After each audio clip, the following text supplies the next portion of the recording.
mas pinagtibay ng Bangsamoro government ang pagsusulong ng batas na magpoprotekta sa karapatan at kapakanan ng mga persons with disabilities or PWDs sa isinagawang consultation at advocacy hinggil sa panukalang Magna Carta o Persons with Disabilities.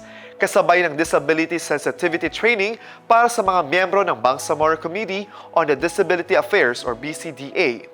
Ang Partners in Peace and Progress story mula kay Jen Garcia.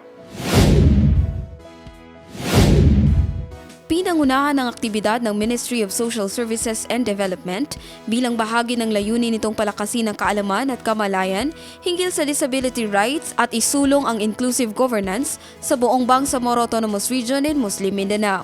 Isinagawa ang consultation at advocacy hinggil sa Magna Carta of Persons with Disabilities mula December 17 hanggang 20 sa Davao City, kasabay ng Disability Sensitivity Training para sa mga miyembro ng Bangsamoro Committee on Disability Affairs.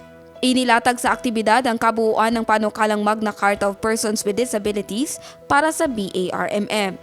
Pinangunahan din ni MSSD Minister Raisa Jajuri ang dialogo kasama ang mga kalahok upang mangalap ng mahalagang pananaw at rekomendasyon para sa panukalang batas.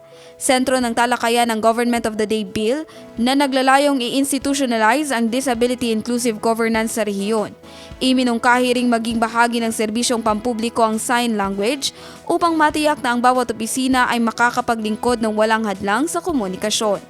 Binibigyang diin ng panukala ang pananagutan ng kasalukuyang administrasyon na maisama ang karapatan, kapakanan at kaunlaran ng mga PWD sa mga polisiya, programa at prioridad sa budget ng Bangsamoro Government. Ang BCDA na binubuo ng mga kinatawan mula sa iba't ibang ministeryo, tanggapan at ahensya ng BARMM ay inaasahang higit pang mapapalakas ang kakayahan bilang coordinating at monitoring body ng pamahalaan para sa kapakanan ng mga persons with disabilities. Bilang susunod na hakbang, planong tipunin at suriin ng MSSD ang mga suhestyong nagmula sa mga kalahok upang higit pang pag-usayin ang panukalang Magna Carta. Nakatakda rin ang mga kahalintulad na aktibidad para sa iba pang ahensya at kawani ng MSSD upang mapalawak pa ang kaalaman at kasanayan sa disability sensitivity.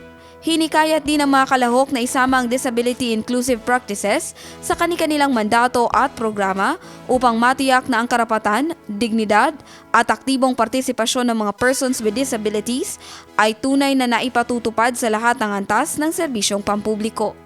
Jen Garcia, iMinds, Philippines.